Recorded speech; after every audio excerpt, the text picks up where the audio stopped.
Olá a todos, eu sou Everton de Oliveira, o professor Água do Instituto Água Sustentável, e nós trabalhamos com a divulgação científica para as pessoas que gostam do assunto água e que querem fazer do nosso um planeta cada vez melhor. Cuidar da água é cuidar da vida. E nós sempre trazemos pessoas importantes, pessoas que têm a contribuir e que vão te trazer uma informação mais interessante do que aquelas que você já possui. Porque se você está interessado, você tem bastante informação e vai aprender mais conosco. Por favor, o nosso trabalho é voluntário. Considere fazer uma doação para o Instituto Água Sustentável. É assim que a gente mantém o nosso trabalho gratuito para todos. Hoje nós temos o prazer de trazer para vocês o Bruno Welter Giraldes. O Bruno ele é biólogo pela Universidade de Londrina. Ele é mestre e doutor em Oceanografia Biológica pela Federal de Pernambuco. E ele é professor no Centro de Ciências Ambientais da Qatar University, em Doha, no Catar. Veja só como o Bruno anda. Saiu do Paraná, foi para Pernambuco e depois foi lá para o Catar. Bruno, bem-vindo. Obrigado pela gentileza em nos atender. Conta para a gente aí como é que você acabou na oceanografia, como é que você começou a sua história. Depois você chega no Catar, vamos devagar. É um prazer estar aqui, é um prazer contribuir para um projeto tão bonito e ainda mais falando sobre a água, né? Bem parte da minha vida. Eu comecei minha vida exatamente por esse amor à água, amor ao ambiente aquático, amor à vida na água. Sou do interior do Paraná, de origem, e como a maioria das pessoas do interior do Paraná ama rio, ama praia, ama ir para a praia.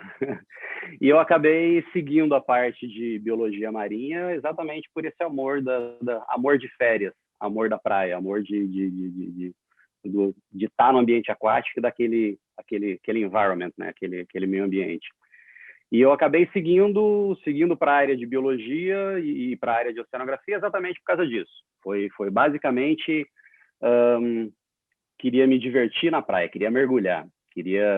Comecei o curso de mergulho muito cedo, com 13 anos, fiz o meu curso básico, e já comecei a trabalhar muito rápido, era um dos motivos de eu querer ir para a praia, uma desculpa, né? E daí eu comecei a trabalhar muito cedo em operadora de mergulho para poder ficar na beira da praia por mais tempo. E assim começou. Trabalhava com mergulho, o que o mergulhador pode agregar valor na parte de faculdade.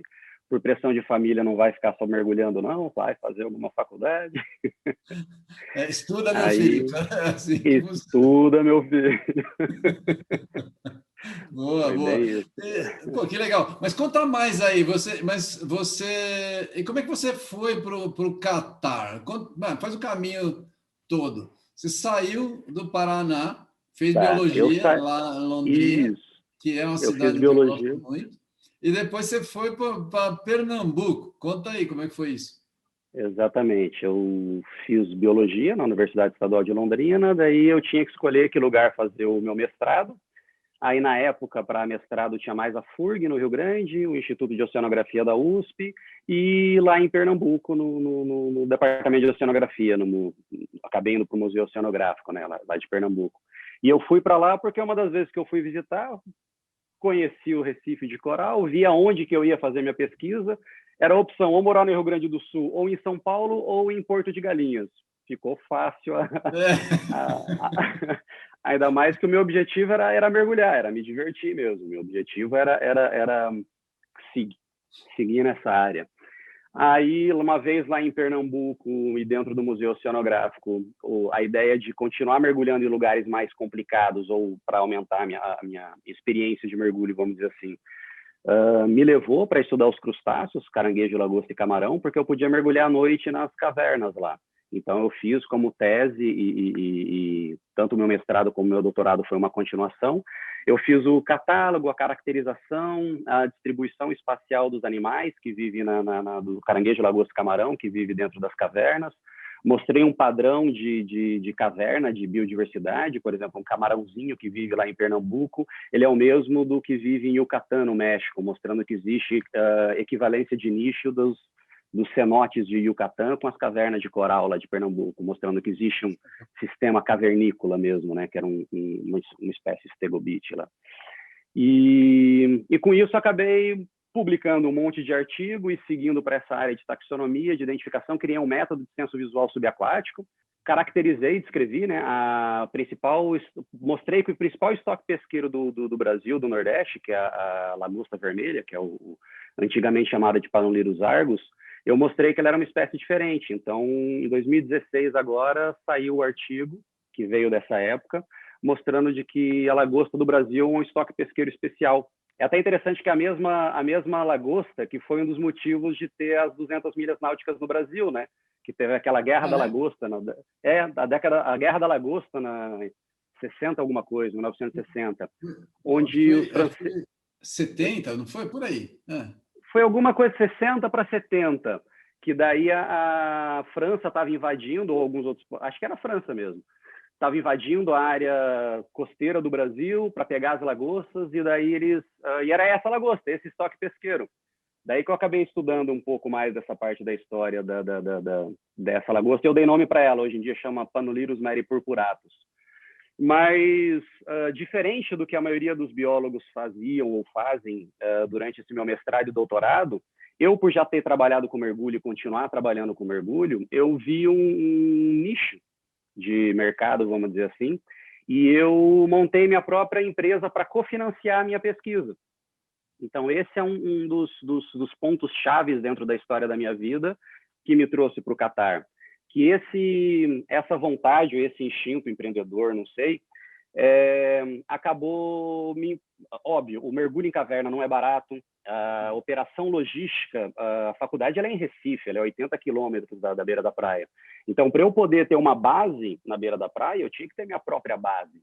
E não tem, dentro da bolsa de mestrado e doutorado, você não tem dinheiro para montar uma base científica para você. Então, eu montei minha própria base agregando valor para a minha pesquisa, usando essas curiosidades científicas como atrativo turístico.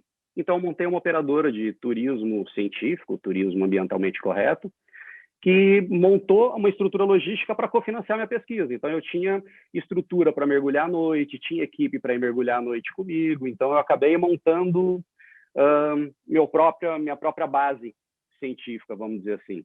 Minha própria equipe de logística, financiada com o dinheiro da ciência em si. Aí acabou o doutorado. Infelizmente, meu orientador morreu um ano antes de eu terminar meu doutorado, o saudoso Dr. Petrônio Alves Coelho. Com o falecimento dele e tudo mais, eu decidi seguir a linha acadêmica, não ficar só no empreendedorismo. Parecia que era esses destinos, essas guinadas que a vida dá, né? Aí eu fui convidado aqui pela Federal de Santa Catarina, aí no Brasil, pela Federal de Santa Catarina, para fazer parte do projeto Uma Área, exatamente por causa dessa experiência com identificação de crustáceo e para montar um modelo de monitoramento subaquático para crustáceo para comparar áreas impactadas, que era da Reserva do Arvoredo na época. Produzi significativamente bem, descrevi uma outra ou nova espécie lá, que a posteriori mostrou-se que era de um grupo de espécies, de um complexo de espécies. E enquanto eu estava na Federal de Santa Catarina, trabalhando nesse projeto, que na minha opinião era um projeto grande, financiado pela Petrobras, com uma estrutura logística muito boa, diferente do que eu fazia lá em Pernambuco, que eu gerenciava uma operação toda, eu fui para um projeto, mas eu acabei, vamos dizer assim, ajudando bastante nesse projeto por essa experiência de gerenciar a equipe. Então, o gerenciamento de logística de mergulho, ele não é algo tão fácil assim para você gerenciar pesquisadores ou operação de mergulho, ou interagir num gerenciamento. Então, isso acabou me facilitando a entrada para a interação. Desculpa interromper. A gente está falando de gerenciamento, só para as pessoas saberem. O que eu tenho um amigo que era mergulhador, ele falava, quando você vai mergulhar, você não pode esquecer uma chave de fenda. Tem organização, né? Não. Antes disso, você não pode sair para o barco sem esquecer nada. É um check-in, um check-out constante e é quase militar. É uma disciplina bem rígida. Isso é uma gestão difícil, precisa aprender, né? E quando você cuida de você mesmo é uma coisa. Agora, cuidar de uma operação de mergulho onde você tem, sei lá, 50 mergulhadores e você tem que ter certeza de que todos vão estar bem equipados, vão entrar de uma forma segura, vão sair de uma forma segura e vão trazer os dados na mão, é bem diferente. É difícil. É difícil. Mas é divertido. Tá bom, então, desculpa interromper, pode continuar. E daí, uma vez lá em Floripa, em Florianópolis, na Federal de Santa Catarina, como pesquisador pós-doutor, que foi minha primeira experiência pós-doutorado. Vida muito boa, só que precisava me encaixar no mercado de trabalho. O mercado de trabalho do Brasil para acadêmico, você sabe muito bem, e dependendo da área também, existe vamos dizer assim, um sobrecarregamento de profissionais e acaba restringindo para uma área acadêmica. E eu não sabia se eu ia realmente seguir para a área acadêmica, para concurso. Eu gostava muito dessa parte de empreendedorismo. Eu ainda estava naquele limbo de decisão, tentando me encaixar em algum posicionamento profissional. A parte técnica de consultoria, eu também brinquei um pouco em algumas. Chamava a atenção também, mas eu tinha um conceito um pouco diferente. Daí abriu com vontade de conhecer e trabalhar em outras universidades, né, para expandir os horizontes. Aí eu apliquei para vários concursos, para várias entrevistas, passei em seleção. Na época eu estava entre uma vaga na Ilhas Caimã e uma vaga aqui no Catar, que é essa que eu vim para cá. E no Catar eles me chamaram relativamente rápido, e aquela coisa que a gente nem sonha, né, em receber como pesquisador, por exemplo. Você está com um pesquisador pós-doutor, de repente eles falam, beleza, você está contratado e deposita o valor de 1 ano de salário na tua conta, 1 ano de salário do Brasil, né? Para você viajar, fala, beleza, vem para cá então, começa a trabalhar, vamos fazer um teste com você de 1 ano. E deposita um super valor para você viajar. Você fala, é sério, né? É séria a brincadeira, a proposta. Aí eu vim para cá, óbvio, com muito medo, não conhecia a vida no Oriente Médio, nem nada, mas com uma vontade muito grande de expandir o conhecimento, né? Porque eles me contrataram porque eles tinham um navio oceanográfico que eles tinham recém-comprado e eles precisavam expandir as pesquisas. E era um navio oceanográfico excelente, era como eu chamo, um brinquedão. eu acabo chamando de brinquedo os equipamentos oceanográficos para a gente fazer pesquisa. E são brinquedos, né, para a gente, por fim. Quem gosta né? Né, então.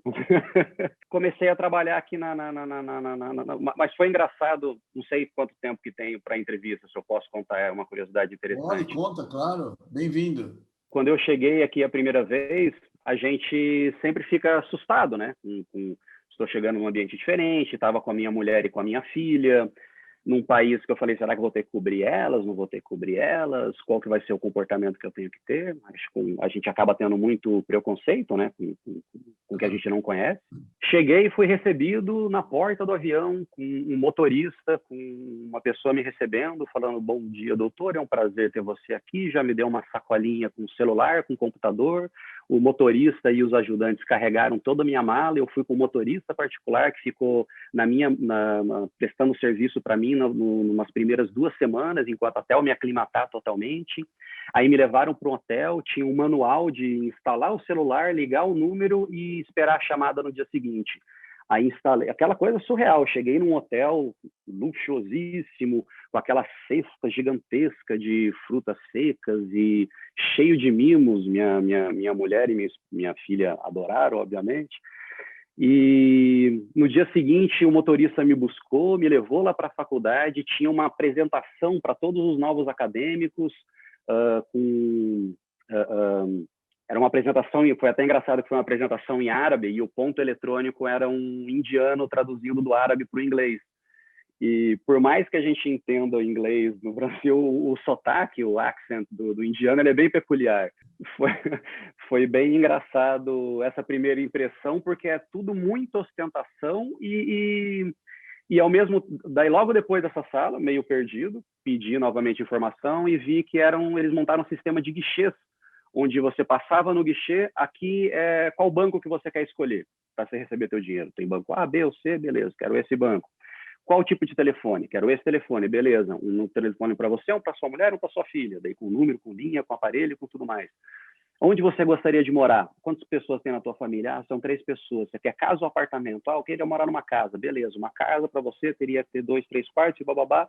Nessa região tá bom? Beleza, nessa região tá bom. Escola de criança. Quantos anos tem teu filho? Ou tua filha? Tem essas linhas de escola. Então eu saí em 3 horas desse passeio, eu saí com o carro praticamente comprado. Eu deram dinheiro de carro e deram as opções de carro, até mostraram na lista do mercado, tipo, Mercado Livre, ó, com esse teu dinheiro você pode comprar esse tipo, prestaram uma consultoria de compra de carro para mim, praticamente. Com casa, com escola de criança, com contrato assinado, foi surreal, na verdade. E assim comecei a trabalhar aqui no Catar, há 8 anos atrás. Que beleza, que beleza. Assim, né? Assim vai, assim vai. E vale a pena, o pessoal te chama de shake, virou shake mesmo? Tá sobrando dólar para todo lado ou é muito capim que tem que comer como sempre? É muito capim que tem que comer. É o que eu brinco aqui. A gente chama de algemas de ouro, né? Você acaba se prendendo nessa vida de produtividade e não tem nenhuma estabilidade aqui, né? Se você não produzir e não trouxer dinheiro, não agregar valor para a ciência, você é simplesmente mandado embora no próximo mês. Então, esse temperinho faz a gente sair da zona de conforto e aumentar a nossa produtividade. Que até foi um dos motivos deles me chamarem aqui, né? Quando eu até me perdi um pouco dentro dessa parte da introdução, que eles me convidaram para trabalhar aqui, né, dentro da entrevista, não muito só por causa do meu expertise em usar o navio oceanográfico, mas também por essa minha experiência de empreendedor, essa experiência de cofinanciar minha própria pesquisa e entender essa importância do financiamento.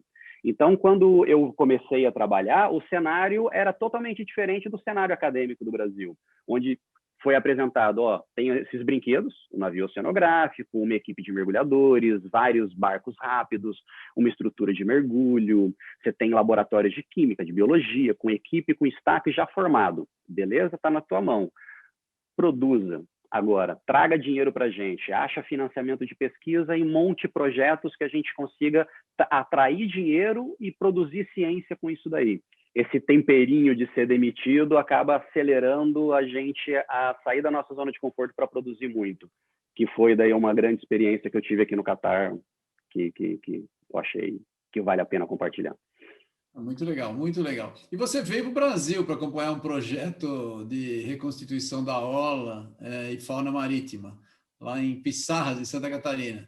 Você tem Exatamente. seu link com Santa Catarina, né? O projeto vem com... Como é que funciona? Dinheiro do Catar? Explica para a gente aí, qual é o benefício local aqui, qual que é o benefício para o Catar? Então, é mais ou menos assim. Nesse tempo que eu fiquei trabalhando aqui, eu identifiquei um padrão bem comum na cabeça da maioria das pessoas, só que eu montei um modelo sistêmico que eu chamei de gerenciamento azul, onde eu identifico as partes interessadas, os stakeholders, é meio que um approach empresarial dentro de uma relação de projeto científico, onde eu identifiquei partes interessadas, que são os stakeholders, dentro do processo de uso de recurso natural. E o recurso natural daqui do Catar, o ambiente marinho, que é a minha parte de foco, ele já está colapsado há muito tempo. Então, desde 1700, o primeiro colapso do Banco de Ostra aqui teve, por exemplo. Então, o commodity da pérola foi colapsado em 1700. O Brasil ainda tem um recurso natural, então é comum no Brasil se explorar um recurso natural e, por ter muito, perder um pouquinho a produtividade, nem aumenta o esforço de captura. Só descarta aquele ambiente e vai para o próximo ambiente para reexplorar de novo. Aqui no Catar não tem mais essa possibilidade. Então você tem que usar um ambiente que já foi colapsado em diferentes cenários.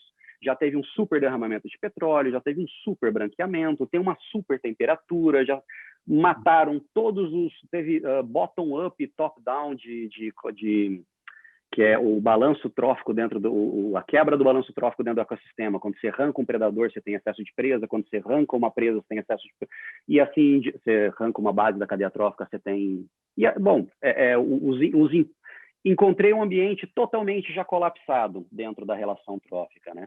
E ter que produzir alguma coisa em cima disso daí e ajudar o sistema governamental e econômico a extrair recursos disso daí, foi um dos desafios que me fez abrir o olho para esse modelo de gerenciamento azul, que eu falei, que, na verdade, você recicla um ambiente para reuso dentro do sistema econômico. Então, você trabalha com a reconstituição ambiental estratégica, marinha, como forma de melhorar aquele recurso natural para reuso de um sistema econômico que estaria, teoricamente, em colapso.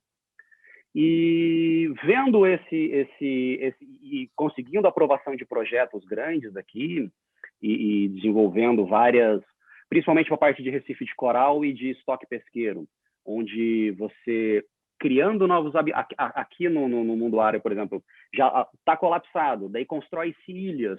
Essas novas ilhas inteiramente construídas no meio do mar. Não, quero que ela seja bonita também, quero que ela tenha Recife de coral, que ela tenha beleza. Então, o investimento para desenvolvimento tecnológico, que foi um dos meus fortes aqui no Catar, de agregar valor financeiro para a ação de reconstituição, através de desenvolvimento tecnológico de sistemas e produtos. Então, eu trabalho muito naquele modelo de TRL, de Technological Readiness Level, que é desenvolver novos produtos com o objetivo de reconstituição ambiental e vendo qual que é a marketability, quão no mercado essa nova tecnologia pode ser inserida. Então, é uma mistura do conceito do TRL com aquele Canvas, o business model do Canvas. Então, esses dois conceitos de desenvolvimento de novas tecnologias e de marketabilidade dele, eu acabei montando um modelo de startup aqui para a universidade, que é o mesmo modelo que se usa para sistemas de comunicação, etc. e tal, só que voltado para a reconstituição ambiental. Então, eu desenvolvi um recife artificial ecologicamente correto, que ele tem um padrão hidrodinâmico diferente de todos já descritos. Eu fiz uma melhoria dos que já existiam. Aqui existe uma tradição bem grande de recife artificial. E eu criei um modelo de concreto probiótico, onde a sequência de incrustação de biodiversidade nesse recife, ela é mais acelerada, que é um conceito que chama de engenharia azul, onde você usa a construção subaquática para aumentar a complexidade do ambiente e para acelerar a reconstituição ambiental.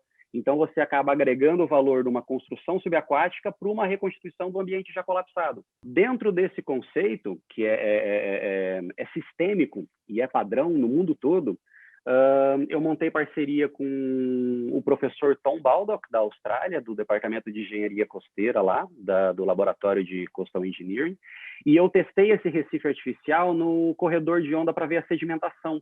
Porque dentro do conceito de construção subaquática, você pode construir para fazer uma mitigação, por exemplo, de algum ambiente costeiro, sem impactar visualmente a praia. Porque se você trabalhar nesse conceito de que o meio ambiente é um commodity, ele é um commodity para um setor específico comercial. Então, a praia e a beleza cênica da praia é diretamente proporcional ao valor dos imóveis que estão ali do lado. Então, o valor agregado para um ambiente natural preservado ele é muito alto dentro do sistema comercial. Então, esse valor agregado, utilizando tecnologia de engenharia azul e agregando valor com restrição de novas tecnologias e sistemas, por isso que é tudo bem patenteado. Esse modelo daqui do Catar é tudo patenteado, foi criado por mim, mas eu pertenço, minha propriedade intelectual pertence à universidade. E isso acaba dando um lastreamento técnico e jurídico para as relações internacionais para exportar essa tecnologia de reconstituição ambiental. Aí eu levei essa ideia para o Brasil, pensando... já estou fazendo experimento na Austrália, executando aqui no Brasil, que a gente começou a montar uma parceria com um dos resorts daqui do Catar para agregar valor para o sistema turístico dentro desse mesmo conceito sistêmico que eu acabei de falar.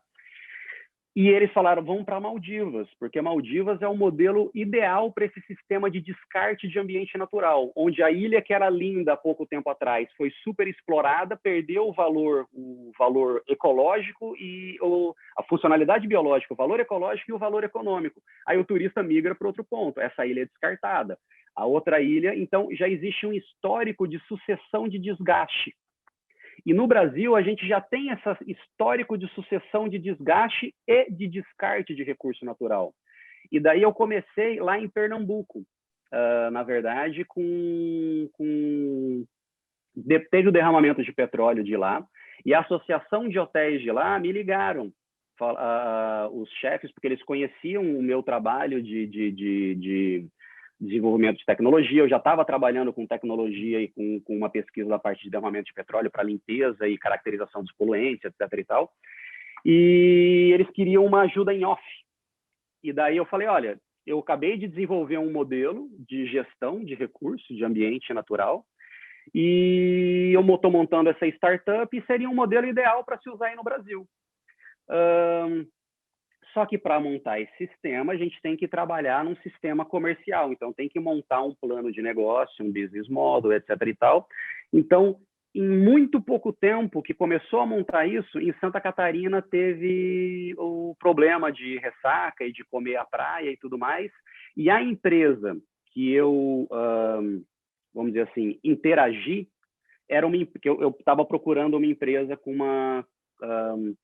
uma conscientização ambiental e, ao mesmo tempo, uma empresa, porque dentro do modelo de ONGs e acadêmico, ele acaba tendo um delay e um atraso dentro da execução para a parte de gestão financeira e a parte de execução, enquanto que o modelo empresarial é da noite para o dia. Então, precisava ser um modelo empresarial, que é o modelo de startup que a gente fez aqui. Aqui também, como em global, o engessamento que existe dentro das operações de NGOs, de ONG e de universidades e governamentais em geral.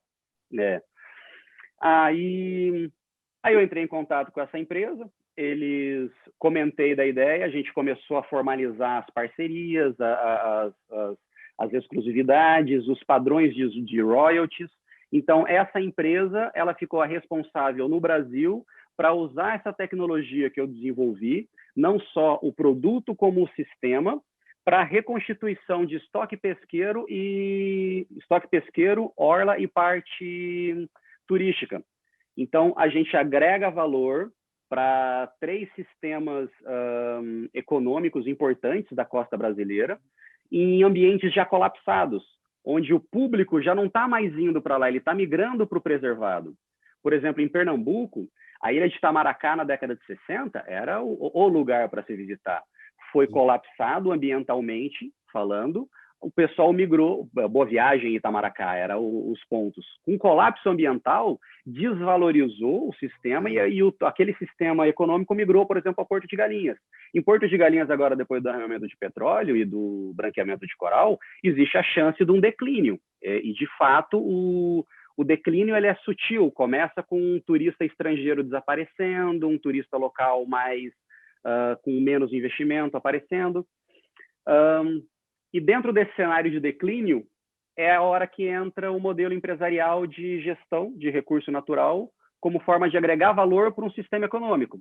Melhoria de orla para melhoria do sistema imobiliário, melhoria de atrativos turísticos ou uso, que entra dentro daquele conceito de Blue Economy ou Blue Tourism, para uso de recurso natural sustentável, vamos dizer assim, só que gerando dinheiro para o sistema comercial. Então, o sistema turístico tem que lucrar com isso. E o sistema de pesca, principalmente a pesca esportiva, a pesca onde já não tem mais um estoque pesqueiro bom, você criar um modelo de estoque pesqueiro, você evita que o pescador migre para um ponto mais afastado. Então, uma das melhores formas de preservar o lugar que você queira preservar é não deixar o pessoal ir lá, é chamar atenção para outro. Eu brinco com meus amigos ambientalistas que é aquele modelo de enriquecimento comportamental, onde você joga uma galinha dentro da jaula para o leão ficar feliz. O leão está lá tristão, você joga uma galinha dentro da jaula. O leão fica super feliz. Pô, tô com o meu instinto aflorado novamente. Então, ele acaba esquecendo da problemática em geral. Então, você criar um enriquecimento comportamental, vamos dizer assim, para um sistema econômico, você acaba agregando valor e evita a migração. Então, é um conceito que eu achei que encaixou muito bem para o Brasil. E, por fim, é isso daí que eu fui fazer no Brasil agora nessas férias. Uma visita para Santa Catarina e Pernambuco para iniciar os projetos. Iniciar sim, né? Eles já estavam acontecendo por baixo do pano faz 1 ano e meio. Legal. E qual é o tempo para um projeto desse começar a mostrar os resultados? Aí no Brasil existe uma morosidade grande dentro do sistema, né? Mesmo sendo sistema empresarial, até as fontes de financiamento, por serem muitas vezes fundo perdido, compensação ambiental, acaba passando por um problema jurídico e governamental. Então esse delay é o que está segurando a gente para começar. Mas aqui, por exemplo, no Catar, em menos de 1 ano, vamos dizer assim, de um projeto que a gente começou de reconstituição, a gente já fundou muitos recifes artificiais ecologicamente corretos, a gente já transplantou mais de 4 mil, eu acho, cabeças de coral para esses recifes, para criar um novo sistema. E o melhor, a gente usa esse financiamento para acelerar a tecnologia de cultivo de coral, por exemplo. A gente conseguiu, dentro desse modelo de concreto probiótico, fazer com que o coral se unisse num lugar plantado. Em menos de 2 meses, eles se fundiram. A gente colocou uma sequência de fragmentos. Em menos de 2 meses, a parte mole já cobriu e formou uma estrutura única. Ou começou a se fundir. Dentro de laboratório, usando a luz correta e os procedimentos técnicos que descreveram para espécie X ou Y, a gente testou com mais 20 outras, não foi 20, foi umas 15 outras espécies, e elas também crescem seguindo o mesmo método. Então, o desenvolvimento tecnológico de jardinagem marinha é também um pulo do gato para a reconstituição ambiental. Então, esses 2 tópicos que já eram um pouco da minha especialidade no Brasil, de conhecimento de biodiversidade, eu usei para a relação de transformar as plantas, os animais marinhos, como um agente tecnológico semelhante às plantas são usadas em florestamento, que é aquele conceito: vou florestar um ambiente, eu coloco o eucalipto para o eucalipto crescer mais rápido, puxa as pioneiras da planta para cima, depois eu corto o eucalipto, chega às plantas clímax. Então eu trabalho com as plantas como um agente tecnológico. E no mar é a mesma coisa. E é isso que eu estou fazendo e estou levando para o Brasil. Pô, que legal, muito legal, muito legal. Fiquei entusiasmado aí com a tua descrição, muito boa. E isso aí em termos porque você está trabalhando, é interessante de ver que você está trabalhando numa área tecnológica, mas ela já vira business logo na sequência, né? Que aqui no Brasil demora muito tempo para você sair da universidade para o mercado, né? Como é que você enxerga isso aqui no Brasil? Você acha que tem uma chance da gente mexer nessa estrutura para ser muito mais rápido? Eu acho que o Brasil tem que migrar. É uma tendência que existe ao redor do mundo, na verdade, principalmente para essa parte ambiental, que sempre foi muito dependente do Estado, de financiamento de pesquisa era ligado ao altruísmo. As pessoas que faziam a parte de reconstituição ambiental era ligado ao altruísmo. E transformar ela para um agregar valor financeiro é algo que é carente no Brasil. Mas essa parte que você perguntou especificamente, eu acho que é uma carência, e não só na parte ambiental no Brasil especificamente, que é ligar o desenvolvimento de tecnologias que respondam ou ajudem uma função, uma demanda da sociedade. Existe falta de reconhecimento do acadêmico brasileiro, da sua posição dentro do sistema social.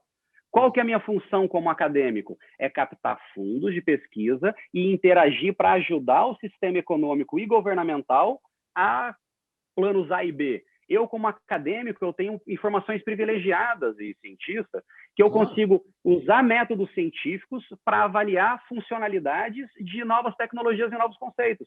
Então, eu posso ficar brincando de experimentação dentro da minha ideia. E aí que entra esse ponto importante que eu acho carente também no Brasil. Quem até vai para esse lado acaba perdendo o foco dentro do objetivo do que ele está fazendo. A ideia de vou criar um guindaste para matar uma mosca. Se você não vê a funcionalidade econômica ou empresarial do que você está fazendo, você, na verdade, está gastando dinheiro público à toa, ou gastando dinheiro de pesquisa, ou poderia dedicar o seu esforço a mais para algo que fosse desenvolver uma nova tecnologia. Acho que isso é muito carente no Brasil e até explica um bocado de falta de sei lá, grandes prêmios para o Brasil, porque a gente acaba acomodando numa linha de pesquisa, não interage muito com a sociedade e não foca nessa parte de desenvolvimento tecnológico para inserção em mercado econômico. Falei muito? Não, falou bem, falou bem. Pelo menos eu tô aqui, não dormi nem um pouquinho. Não, eu gostei, estou gostando muito da conversa, muito legal. A gente entrevistou umas pessoas aqui sobre a década da ciência oceânica das Nações Unidas. Você tá na frente de trabalhos oceânicos, né? Cuja ideia Sim. é proteção. Como é que para que as pessoas que não sejam acadêmicos, como é que eles podem enxergar que a nossa vida está ligada ao oceano? Você que trabalha muito com isso, que já está careca de ver essa história aí, como é que você conta para as pessoas por que é importante? Então, você fala para o teu filho, para o Francisco, que estava aí ao lado, que o mar é importante. Eu brinco muito disso daí. Eu falo, se eu conseguir explicar para os meus filhos o conceito, eu consigo vender o meu produto ambiental para os empresários, para a parte governamental, etc. e tal. É mais ou menos assim, a vida no Brasil, em vários lugares, depende muito da água. Ela depende do ambiente que está ao teu redor, não só como o surgimento de doenças, que a gente evita quando o ambiente está preservado, porque essas doenças acabam não voltando para a gente, ou não vindo para a gente, como todo o sistema alimentício nosso, toda a segurança alimentar de um país, ela é muito baseada no uso desses recursos naturais, dos animais, da natureza. Então, um ambiente preservado, ou um ambiente reconstituído, ou um ambiente bonito, é prazeroso você estar lá e você consegue ter... eu brinco com a parte de Recife de coral. Eu falo, o pessoal entende, mas para que Recife de coral? O que tem a ver o coral em si? Eu falo, imagine que eles são como se fossem construtores de cidades. Cada um constrói um prédio. Em cada prédio desse, ele deixa um monte de gente morar lá dentro. Esse monte de gente morar lá dentro envolve que quase todo peixe que você come no mar ou comeu ou viveu no Recife de coral, ou comeu quem vive no Recife de coral. Tem alguma relação direta. Então, quase tudo que você come, usa, vem de recurso natural, vem de recurso ambiental. Mais ou menos isso. Interessante. É bem isso, muito interessante. Quer dizer, na verdade está tudo ligado. Se você faz um trabalho numa ponta, você afeta a outra, né? Vocês usam os termos técnicos antes de top-down, né? Bottom-up, mas é por aí o caminho, né? Outro assunto que sempre aparece e que atualmente está bem em voga são os microplásticos, né? Que os oceanos estão cheios de microplásticos. Você trabalha com isso? O que você pode falar para a gente a respeito desse assunto aí? Não é a minha área específica de atuação. Trabalho com os pesquisadores que trabalham com isso. Ajudei eles várias vezes já, a equipe que trabalha com essa parte de microplástico. Está em todo o oceano já, né? Não tem muito mais o que fazer. Ele já está lá. Uma coisa que pouca gente sabe é que o microplástico vem muito da roupa que vocês compram, que a gente compra, põe para lavar, as microfibras. Ela é um dos que mais impacta, o que mais está presente. A gente não sabe muito bem qual é o impacto do microplástico, se ele só fica parado no estômago dos peixes ou não. A gente sabe que está lá, que tem muita coisa. Os impactos a longo prazo a gente está descobrindo e a gente come quase tudo hoje em dia de animal marinho, já tem microplástico assimilado em alguma parte. Um ponto interessante que para chegar em microplásticos, tirando da parte de fibra, ele tem que ser macroplástico antes, né? Então, o conceito de plástico dentro da água entra um monte de especulação interessante para a gente bater em cima, e a gente acompanha. A gente tem uma cadeira da Unesco dentro do nosso departamento, então, especialmente relacionado para a parte marinha. E aqui existe uma relação bem interessante, que até volta para a história da lagosta, das 200 milhas náuticas brasileiras, que seriam os limites da água brasileira e das águas abertas. O conceito do o que é águas internacionais, o que é águas abertas, o despejado ou o sujado em águas abertas que venha para minha costa, a responsabilidade é minha ou de quem jogou o lixo? Aqui não existe águas internacionais dentro do Golfo. Do mar você tem a divisão. Para um lado é Irã, para um lado é Iraque, para um lado é Arábia Saudita, para um lado é Catar. Então você está dentro do mar, ele é quadriculado, ele já tem a divisão. O mar poluído ou o petróleo derramado no ponto A, que ele vem para o ponto B, a resposta ao impacto ambiental do recurso natural que teve no ponto B tem que ser custeado pelo ponto A? Existe responsabilização do lixo produzido? Se existe, é da empresa que produziu ou é de quem descartou ele? Então, todo esse conceito de águas internacionais e de plástico lançado no oceano é uma discussão muito grande hoje em dia. E o Brasil, como ele está em contato com águas internacionais e a corrente do Brasil traz todo o lixo que está ali da região caribenha aqui para baixo, e ainda mais sabendo do sucateamento dos navios e das estruturas do Panamá e de transporte portuário que existe na América Central, tudo que é poluição ou destruição que acontecer lá, a chance de vir para cá é muito grande, para cá, digo, no Brasil, daí no caso. Aí entra esse conceito, que eu acho que é muito mais importante do que o próprio microplástico, porque para ser um microplástico, tirando essa parte das roupas, que daí seria uma conscientização do end user, né, do último usador dentro da linha de produção de produto. Quem é responsável pela produção do plástico? E o nosso approach teria que ser: não vou usar mais plástico e culpar as pessoas? Ou será que isso é só uma estratégia também de marketing? Porque se quiser realmente parar o uso do plástico, é só não produzir, mudar o recurso, mudar a utilização, né? Então, isso foi uma das discussões que teve na Unesco na última reunião que teve aqui. Um dos membros presentes levantou a mão e perguntou: mas por que não incentiva a parar a produção, então? Por que não se para a produção de plástico? Aí não vai ter quem comercialize se não estiver produzindo. Ou seja, um simples assunto como tem excesso de microplástico envolve um monte de outras discussões. E muitas discussões que, na minha opinião, são críticas atuais, mais críticas até do que o microplástico, que é essa história: a responsabilização do lixo produzido e jogado no mar. A origem dele tem que ser culpabilizada, na minha opinião. Minha opinião, claro. Pessoal. Bruno. Não, eu também concordo, mas a gente tem que ter métodos legais para a gente conseguir ir atrás dessa culpabilidade. Esse é um problema difícil de ser contornado, precisa se discutir muito, né? Porque não é muito fácil. Você falou, o Brasil rastrear, né? Rastreabilidade é complicado. O Brasil com uma costa gigantesca, um monte de coisa vem parar aqui, não só do Caribe, mas da África, da África, exatamente, vem para cá. Termina aqui, não tem jeito. Exatamente. Né? Legal. Agora, vamos fazer uma pergunta para você. Quando a gente fala de tecnologia, e nós falamos aqui bastante, você falou bastante, as pessoas pensam em tecnologia, né? Pensam no celular, pensam em equipamento eletrônico. Tecnologia e equipamento eletrônico. Como é que você vê isso daí? Você fala de patente. Para quem está começando e está assistindo e gosta de água, dá uns exemplos para a gente de aplicação de tecnologia. Existe equipamento eletrônico para você fazer os seus brinquedinhos do mar, como você chama, ou eles são, como é que eles prescindem dos equipamentos eletrônicos? Não, existe tecnologia para tudo, né? A tecnologia de concreto, a tecnologia de materiais, a nanotecnologia. Existem vários tipos de tecnologia com aplicabilidade em área marinha. Tem a parte da robótica, obviamente, está avançando muito para esse lado de monitoramento aquático. Tem uma universidade, um parceiro aqui, que ele está fazendo um sistema de robôs de varredura.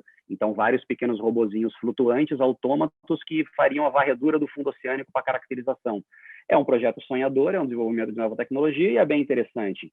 Eu, por exemplo, também tenho a patente de um flutuante e a gente está colocando motores de propulsão exatamente para coleta e deslocamento em águas muito rasas. Aqui você tem uma área muito rasa, com 5, 6 quilômetros, e você não tem acesso de barco, é só com...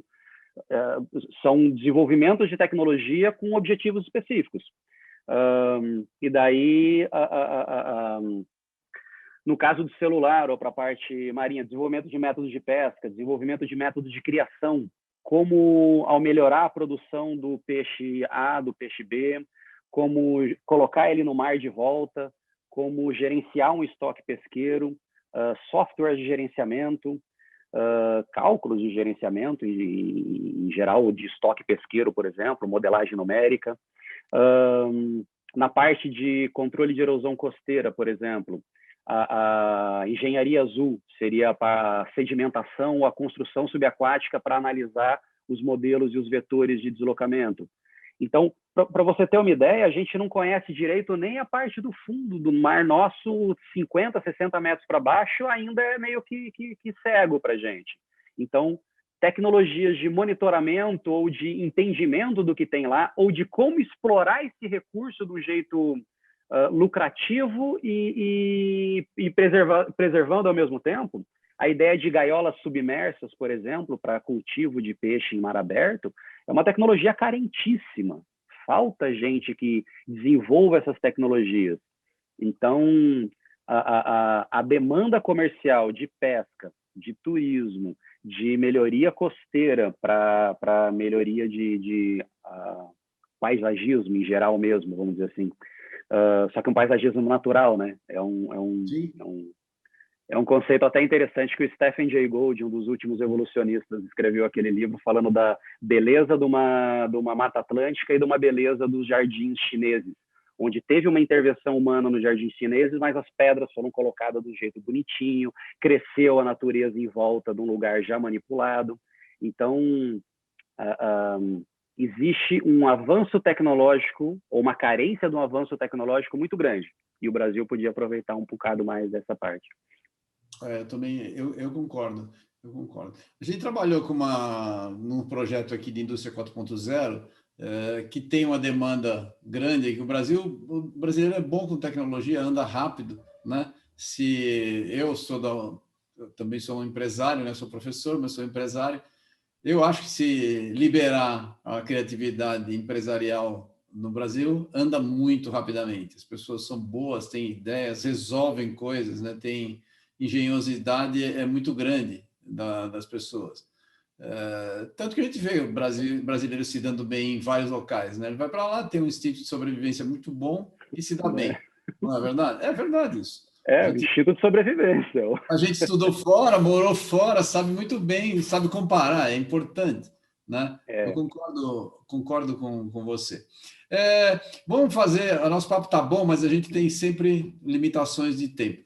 Eu queria que você falasse para a gente, porque você é um exemplo principalmente quando a gente olha aquela história de te chamar de sheik, né? As pessoas te chamam de sheik. Quando a gente olha alguém lá fora, a gente sempre tem a sensação de que o cara se deu bem, né? E parece que é tudo muito mais fácil, né? Então, o que você diria para as pessoas que têm interesse em se dedicar e que seja um incentivo para que eles possam sair, possam criar, possam trabalhar, assim como você criou a sua empresa de mergulho? Como é que você pode dizer isso para estudantes aqui no Brasil, para quem está pensando em seguir uma carreira, qualquer carreira? Tentar... É difícil, né, falar isso. Isso. Tentar correr atrás, estudar muito, tentar se espelhar em pessoas que deram certo. Em geral, existe caminho da pedra e ele é padrão para todas as pessoas. Existem modelos e sistemas para se chegar em lugares específicos. E por mais que você não saiba para onde você está indo, existe já uma descrição de alguns caminhos. Então, se espelhar nas pessoas certas que deram certo e sonhar. Pensar, traçar uma meta, traçar um objetivo, pensar nesse objetivo e no caminho que você quer seguir até ele. Obviamente que você não vai chegar naquele objetivo que você pensou, mas pelo menos você vai ter uma visão de métodos de caminho para se desenvolver. A partir dali vão surgir novos caminhos. Só que dentro desse mesmo método que você desenvolveu, você pode pensar, esse método se encaixa para cá e o destino vai te levar para o lado A ou para o lado B com base nesse modelo de método de avanço que você copiou de alguém que já se deu bem. Muito bem, muito bem. É bem isso mesmo, é bem isso. Sintetizei, né? Saiu bem, pode ficar tranquilo, saiu bem. Uma vez eu ouvi uma frase muito interessante, por acaso, que tem uma diferença entre o sonho e plano, né? Sonhar, todo mundo sonha. E aí você transformar aquilo num plano é que dá trabalho, né? Você tem que pegar os detalhes e ir seguindo e ter um trabalho de longo prazo para tornar verdade. Muitas vezes as pessoas só veem o sonho e o resultado e esquecem que o caminho é longo, né? É O caminho é longo. longo. Muita gente acaba falando que vida boa, tá é o shake, né? Tá no... Exatamente, mas o cara não sabe que você está longe da família aqui no Brasil, tem uma língua estranha, tem uma cultura diferente, essas coisas pesam, né? Pesam, atenção constante, né? Você tem que assumir riscos e sair da zona de conforto. A zona de conforto é o pior inimigo para o desenvolvimento, né? Concordo perfeitamente. A gente tem que sentir. Eu tive um amigo uma vez, né, que o filho dele arrumou um emprego bom, né? E ele falou assim: ele se deu super bem, mas isso me gera um certo temor, porque bom emprego deixa as pessoas covardes. Ele falava. Excelente, excelente. Bom, é por aí, né? Você acomodou, pronto, né? Você já não arrisca mais. Ainda Né? mais no início de carreira, né? Eu também acho que se meu filho Exatamente. arranjasse um trabalho muito bom no começo, ia falar, pô, já? Não... E o temperinho. Exatamente. Quando você tem 20 anos, é a hora, 30 anos, é a hora de se arriscar, né? Vamos atrás, vamos testar. É verdade. É verdade. Exatamente. Legal. Ô, Bruno, eu agradeço demais a sua atenção. A gente vai voltar a falar contigo, porque eu sei que tem muito mais assunto para a gente explorar. O nosso tempo hoje tá no limite aqui. Eu agradeço. Se você puder fazer uma consideração final aí para a gente encerrar, por favor. Pensando na base da água, vamos ajudar o projeto, vamos ajudar a desenvolver mais as pesquisas e a divulgação da importância do ambiente e da água no Brasil e no mundo. Então, vamos ajudar o projeto. Bem interessante. Muito legal, muito obrigado, Bruno. Nós falamos aqui com o Bruno Giraldes, ele é professor hoje em Doha, no Catar. Se você tiver necessidade de trabalhar com alguma coisa do mar, ele é um contato que eu recomendo muito. Pessoa que tem uma visão muito ampla do mercado de trabalho e das pesquisas. Então, ele tem um pé na área empresarial e um pé muito bem fincado na área acadêmica. É um caso raro, né, que eu recomendo vocês a darem uma lida. Como hoje tem Google, vocês vão conseguir achá-lo facilmente, mas a gente vai deixar os links para encontrá-lo aqui também no nosso site, no nosso YouTube, vocês podem acessar, tá bom? Obrigado a todos, considerem fazer uma doação para o Instituto. Obrigado, Bruno, novamente, foi excelente, um trabalho muito legal que você está fazendo e foi uma conversa muito prazerosa. Obrigado. Prazer é todo meu. Até a próxima. Qualquer coisa, eu tenho o meu website também, vocês podem me procurar aí no meu site. Tá ótimo, obrigado. Um abraço. Tchau, tchau.